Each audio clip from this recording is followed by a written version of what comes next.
Olá, boa tarde. A Câmara dos Deputados aprovou em primeiro turno uma nova proposta de emenda constitucional que reduz a maioridade penal no Brasil de 18 para 16 anos. Você vai ver também no Jornal da Assembleia. Deputados paulistas tiram mais 27 projetos vetados que travavam a pauta de votação. Comissão de Saúde aprova projeto que obriga restaurante a indicar no cardápio os alimentos com alta concentração de sódio. Diretoria do Conselho Federal do Instituto dos Advogados Previdenciários toma posse aqui no Parlamento, a partir de agora, no Jornal da Assembleia. E na madrugada desta quinta-feira, o plenário da Câmara dos Deputados, em Brasília, aprovou em primeiro turno a redução da maioridade penal para crimes hediondos. Bom, isso significa que jovens de 16 a 18 anos passam a ser julgados como adultos nos casos de estupro, sequestro e também homicídio doloso, com intenção de matar, lesão corporal seguida de morte e latrocínio. Os deputados ainda precisam analisar a matéria em mais um turno e depois ela segue para o Senado para mais 2 votações. O presidente da Câmara, Eduardo Cunha, foi acusado de fazer uma manobra para reverter a decisão do dia anterior, que rejeitava a redução da maioridade penal. Vamos agora acompanhar o momento final da aprovação, em primeiro turno, da nova proposta para a redução da maioridade penal. Essa daqui não é a casa de Vossa Excelência, onde o senhor manda e desmanda. Não se dá o direito de desrespeitar a presidência da casa no legítimo exercício da presidência e das decisões que lhe cabem proferir. Está encerrada a votação.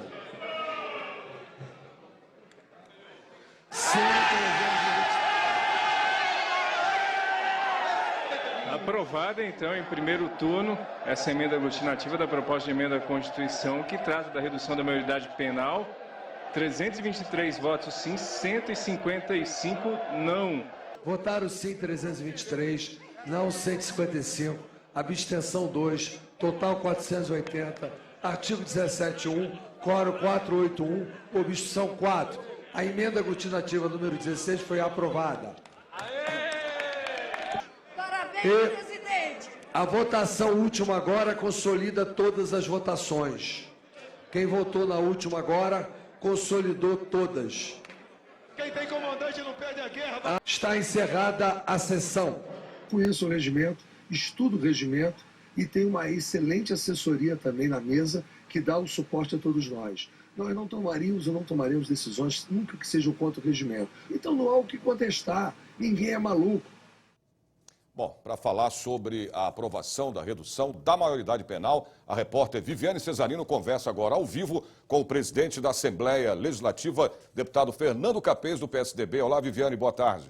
Oi, Sérgio, uma ótima tarde para você, uma ótima tarde para todo mundo. Como a gente viu, né, na matéria anterior, foi uma sessão muito tumultuada lá em Brasília e os deputados do governo, os deputados governistas que saíram derrotados nessa madrugada, chegaram a dizer que o presidente da Câmara, Eduardo Cunha, fez não foi só uma manobra, não, foi uma pedalada regimental, um novo termo que eles usaram. Então, como você disse, eu vou conversar agora com o presidente aqui da Assembleia Legislativa, o deputado Fernando Capês, para a gente perguntar, né, o que o senhor achou dessa aprovação da redução da maioridade penal e explicar também que essa não é uma decisão definitiva.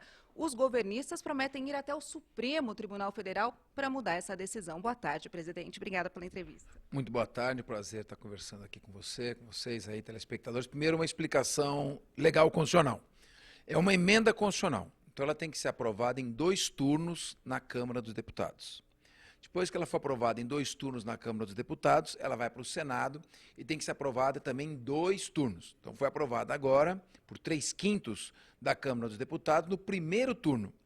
Vai ter que ser feita uma nova votação, tem que ser aprovada novamente, aí vai para o Senado, tem que ser aprovada no primeiro turno, no segundo turno, e aí então você pode ingressar com uma ADIM, com uma ação declaratória de inconstitucionalidade, porque há aqueles que sustentam que se trata de uma cláusula pétrea. O artigo 128 da Constituição Federal diz que os menores de 18 anos são inimputáveis. E há quem sustente que isso é uma cláusula pétrea. O que é uma cláusula pétrea? É uma regra da Constituição que não pode ser suprimida jamais, nem mesmo por emenda constitucional. eu já sei que alguns ministros do Supremo acham que é cláusula pétrea e outros acham que não é cláusula pétrea. Então, depois de votar no Congresso 2 turnos na Câmara e 2 turnos no Senado com quórum de 3/5, aí quem quiser se insurgir poderá entrar com uma medida no Supremo Tribunal Federal para analisar. Então, esse é o aspecto legal constitucional. Quanto ao mérito, eu sou a favor da redução da maioridade de 18 para 16 anos, pela simples razão de que eu sou contra qualquer impunidade.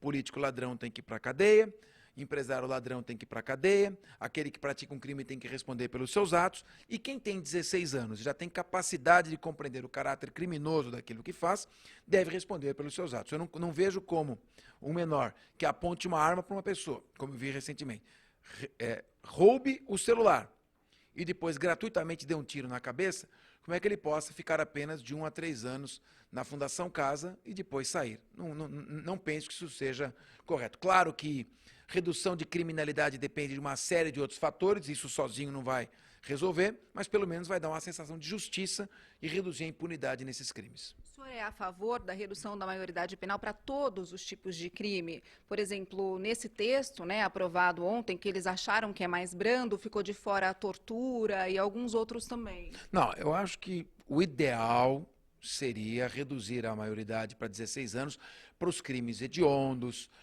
para os crimes de sequestro, para crimes que estão catalogados ali, aqueles que legitimam a prisão temporária.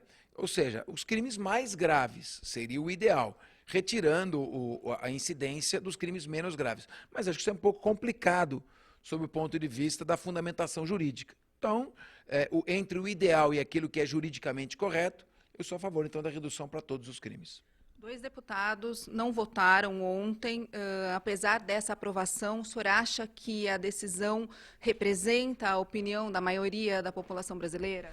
Eu não sei qual foi o motivo, mas a população, quando elege um deputado, ela quer que ele se posicione. Não dá para ele se esconder debaixo da cama na hora que vem uma polêmica. Quem quer agradar todo mundo, não agrada ninguém. A pessoa tem que ter as suas posições firmes, acreditar naquilo que faz, em vez de ser uma caixa de ressonância, ele ter a sua opinião, isso é um formador de opinião.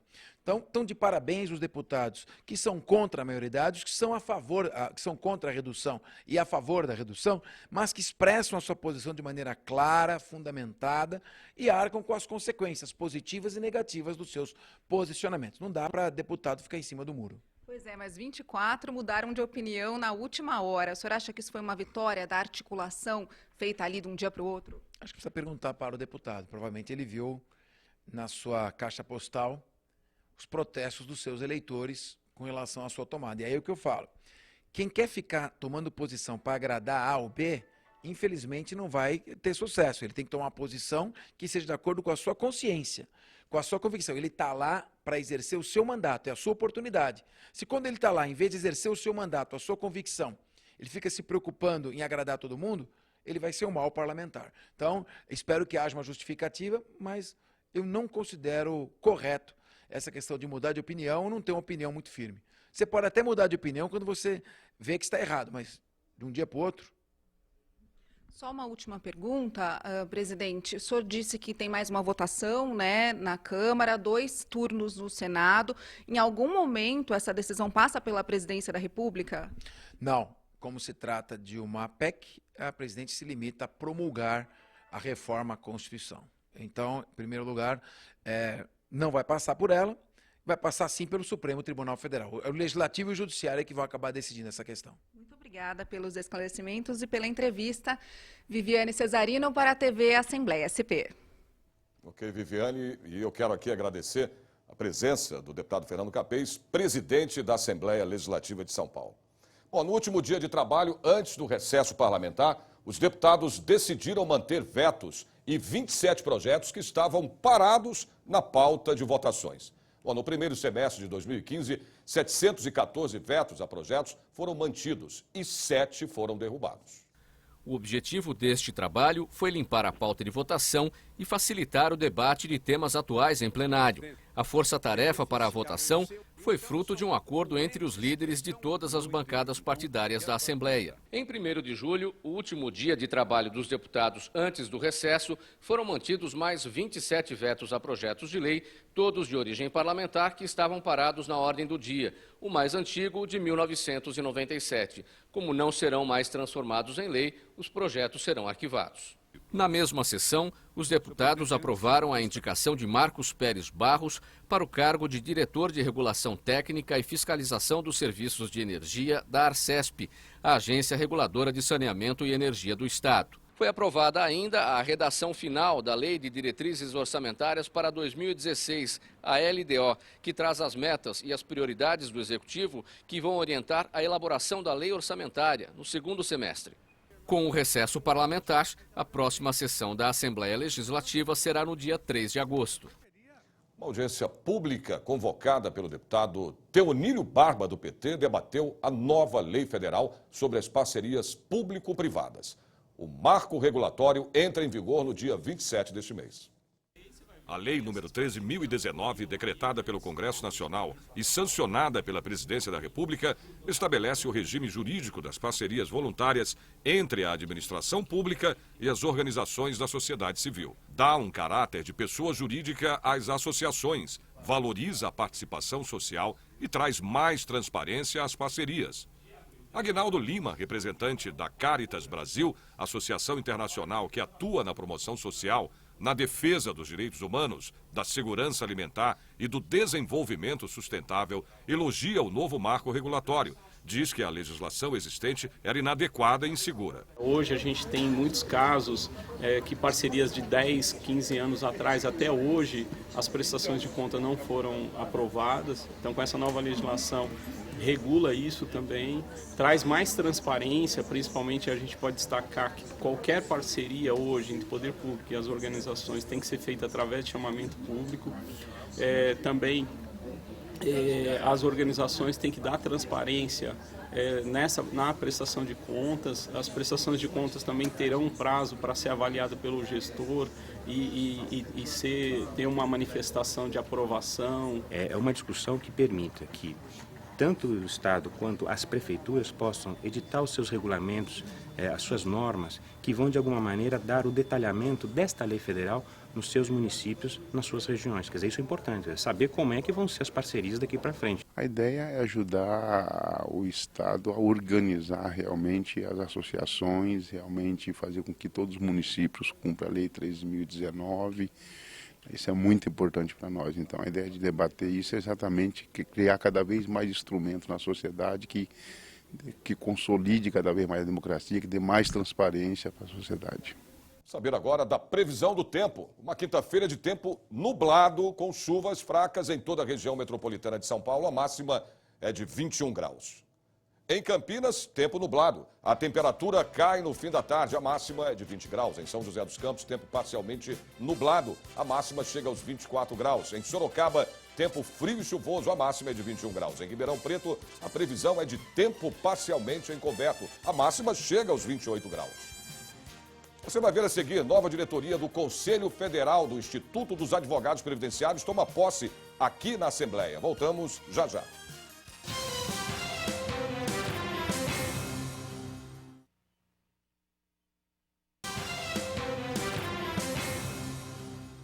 Diretoria do Conselho Federal do Instituto dos Advogados Previdenciários tomou posse durante um ato solene aqui na Assembleia Legislativa. A nova gestão vai atuar até 2017. Reunidos na Assembleia Legislativa, os membros do Instituto dos Advogados Previdenciários comemoraram em um ato solene a criação do dia que homenageia a profissão, 10 de março, aniversário de fundação do Instituto.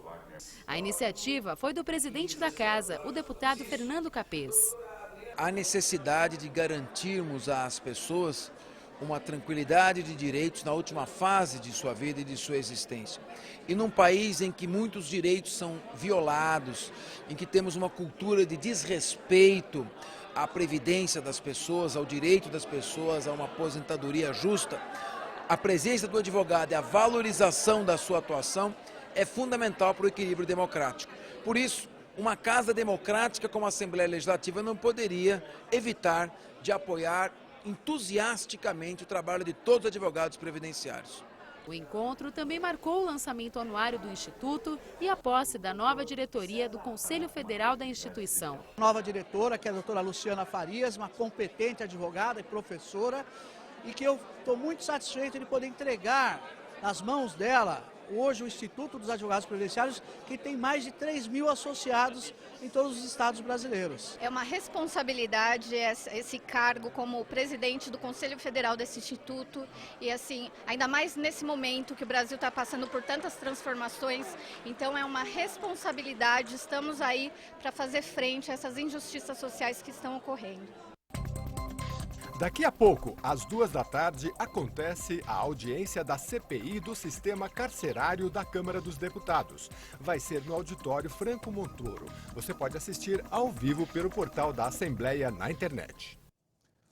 E foi enterrado em São Paulo o corpo do deputado constituinte Oswaldo Betil. Oswaldo Betil tinha 85 anos. Uma das últimas aparições dele foi no programa Memórias do Poder Legislativo aqui da TV Assembleia. Radialista, foi eleito deputado constituinte em 1986 pelo antigo Partido Democrático Social, o PDS, com quase 62 mil votos. Ajudou a escrever a atual Constituição de São Paulo. Foi membro das comissões de Agricultura e Pecuária, de Administração Pública e de Assuntos Municipais. Oswaldo Betil deixou o PDS e foi para o Partido Democrata Cristão. Pela legenda, integrou a Comissão de Agricultura e Pecuária. Foi reeleito na eleição de 1990, com mais de 65 mil votos. O corpo dele foi enterrado no cemitério do Morumbi, zona sul de São Paulo. Saber agora da previsão do tempo em mais cidades do interior e também do litoral do estado. Em Santos, tempo nublado, a máxima é de 24 graus. Em São José do Rio Preto, uma quinta-feira com tempo encoberto, a máxima chega aos 28 graus. Em Mogi das Cruzes, tempo encoberto com garoa no final da tarde, a máxima é de 21 graus. Em Piracicaba, tarde de tempo encoberto, a máxima chega aos 20 graus.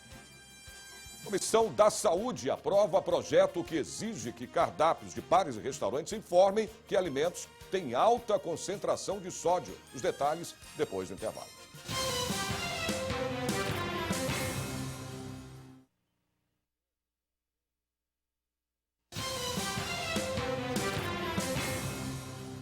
Bom, na última reunião da Comissão de Saúde do Legislativo, antes do recesso de julho, 19 itens foram discutidos. Destaque foi para o projeto de lei que obriga bares, lanchonetes e restaurantes a indicar nos cardápios os alimentos com alta concentração de sódio. O deputado Celso Giglio, do PSDB, preside a comissão. Um dos projetos aprovados institui o Dia de Conscientização sobre a Imunodeficiência Primária. Outro obriga os restaurantes, bares e lanchonetes a indicar os alimentos que contêm alta concentração de sódio. E ainda o que determina a implantação do OncoCheckup, obrigatório para pessoas a partir dos 40 anos de idade. Todos que aqui estiveram perceberam o interesse dos membros desta comissão pelos assuntos aqui discutidos. Todos eles são bastante interessados, todos os membros bastante interessados em discutir os projetos aqui encaminhados. Além dos projetos de lei, foram aprovados 2 requerimentos. Um para uma visita da comissão ao IANSP para verificar as precariedades da instituição e outro que convida o superintendente para esclarecer denúncias sobre as condições de atendimento ao usuário. Nós temos uma responsabilidade grande de observar o funcionamento desse hospital, que certamente atende a maioria dos servidores públicos do Estado. Aqui é o único hospital e nós temos que ter esse interesse, essa obrigação de dar uma olhada no funcionamento desse hospital. Bom, na última reunião do semestre, antes do recesso parlamentar de julho, a Comissão de Constituição, Justiça e Redação do Legislativo debateu pauta com 107 itens. Entre os projetos que receberam o parecer favorável está o que estabelece o fornecimento de peruca para quem ficou careca por causa do tratamento de quimioterapia. Bom, esse projeto é de autoria do deputado Enio Tato, do PT.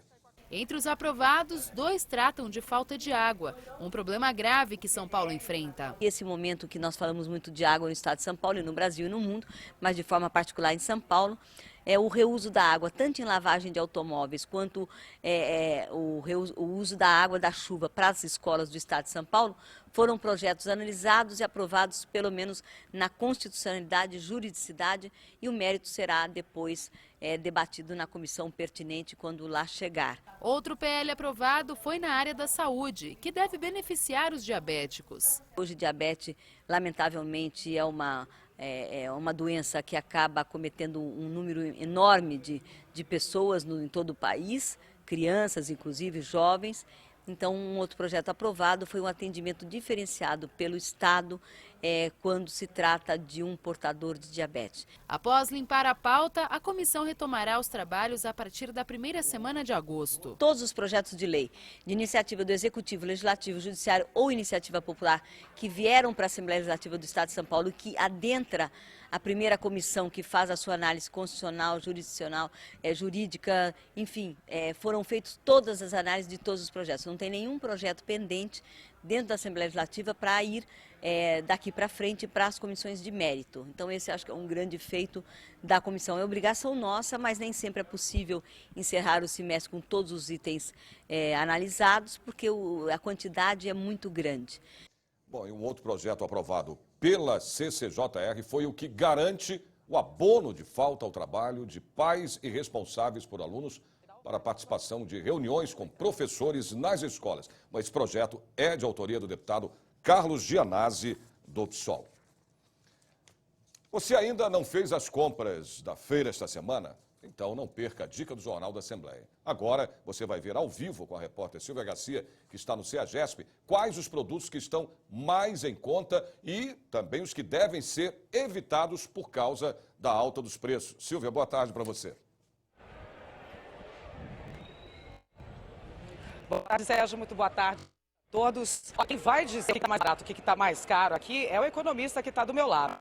Mas em época de vacas magras, que o dinheiro está apertado no bolso, o lance mesmo é a gente tentar economizar e de preferência na comida, que a gente não pode abrir mão. Mesmo. Ao meu lado aqui, Flávio Godas, que é o economista aqui da CEAGESP, o lugar onde nós estamos agora, o maior centro de distribuição de alimentos da América Latina. O que está mais barato comprar nessa época de fruta, Flávio? Essa é uma época boa para o consumidor, então temperatura mais amena, pouca chuva na produção, isso favorece muito o volume de produção. No setor de frutas, principalmente os citros, laranja, tangerina, limão, melancia, banana é uma excelente opção e o morango, que normalmente é um produto caro, só que é um fruto de inverno e está em plena safra, então fica com ótima qualidade e preço bastante reduzido para o consumidor. O que é um preço barato, o que é um preço não barato para quem está em casa e não tem condição de vir até o CEAGESP e saber? A banana tem que pagar até quanto, ou o mínimo ou o máximo, enfim? A dúzia no atacado está por volta de 1 a 1,50, então no varejo por volta de R$3 no máximo, o dobro aí é um bom preço. Sim, o principal agora é o setor de legumes e verduras. Então, principalmente folhas são excelentes opções. Alface, escarola, rúcula, couve-flor, brócolis. O consumidor vai perceber um produto com boa qualidade e com ótimos preços. Tá ótimo. Eu vou pedir agora para o Rodox, aqui, o nosso cinegrafista, dar uma passeada aqui para mostrar quantas verduras e legumes tem em disposição aqui na cidade de São Paulo, aqui dentro do CEAGESP. Como nosso economista disse, agora é a hora da gente fazer aquela sopinha, um caldo verde, uma sopa de legumes, para tentar baratear o prato aí na mesa. E vão mais algumas dicas também para vocês, tá? Que está em casa. Escolher frutas e verduras que não estejam amassadas ou machucadas. E assim que você comprar o legume ou a verdura, basta você lavar antes de colocar na geladeira. Ela consegue durar até o dobro. Boas dicas, né, Sérgio? Volto com você. Nossa, importante demais, porque os preços que estão pela hora da morte, é bom saber, né, que tem produtos com preços razoáveis, né? Isso é muito bom. Saber agora como fica o tempo em mais cidades do interior paulista nesta quinta-feira. Em Franca, tempo encoberto, a máxima é de 26 graus. Em Bauru, tarde de tempo nublado, a máxima é de 23 graus. Em Limeira, quinta-feira fria, os termômetros marcam 26 graus. Em Marília, sol aparece entre nuvens, a máxima chega também aos 26 graus. Jornal da Assembleia de hoje termina aqui. Você pode acompanhar toda a programação da TV Assembleia pelo portal. Anote aí, o www.al.sp.gov.br. Nós voltamos amanhã, a partir do meio-dia. Uma ótima tarde para você.